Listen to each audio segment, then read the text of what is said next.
A kto by mal nad pančakarmou uvažovať? Je to len pre chorých alebo aj pre zdravých? Pančakarma sa používa jednak ako prevencia, 2-krát do roka, pri zmene hlavne ročných období, jednak na liečbu takmer všetkých chorôb, kde je to buď pomocná terapia, alebo sama o sebe stačí na to, aby sa človek vyliečil z astmy, z diabetu, z ťažkých kožných chorôb. A používa sa aj ako omladzovacia procedúra, lebo Ajurvéda, India nám dala samozrejme okrem Ajurvédy napríklad aj Kama Sutru.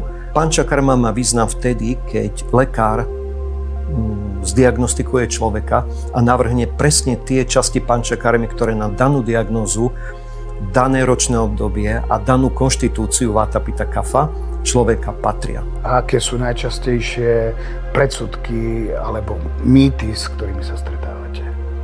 Najčastejšie mýty sú tie, že ľudia očakávajú od pančakarmy nejaký ako len super príjemný zážitok.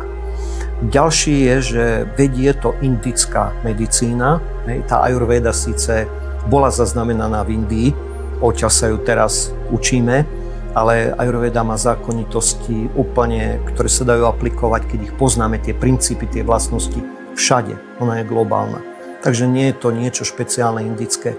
Pančakarma, keď hovoríme o pančakarme, sa dá robiť v akejkoľvek krajine v správnom čase a rôznymi prostriedkami. Nemusia to byť len tie, ktoré ľudia poznajú z pobytov v Indii.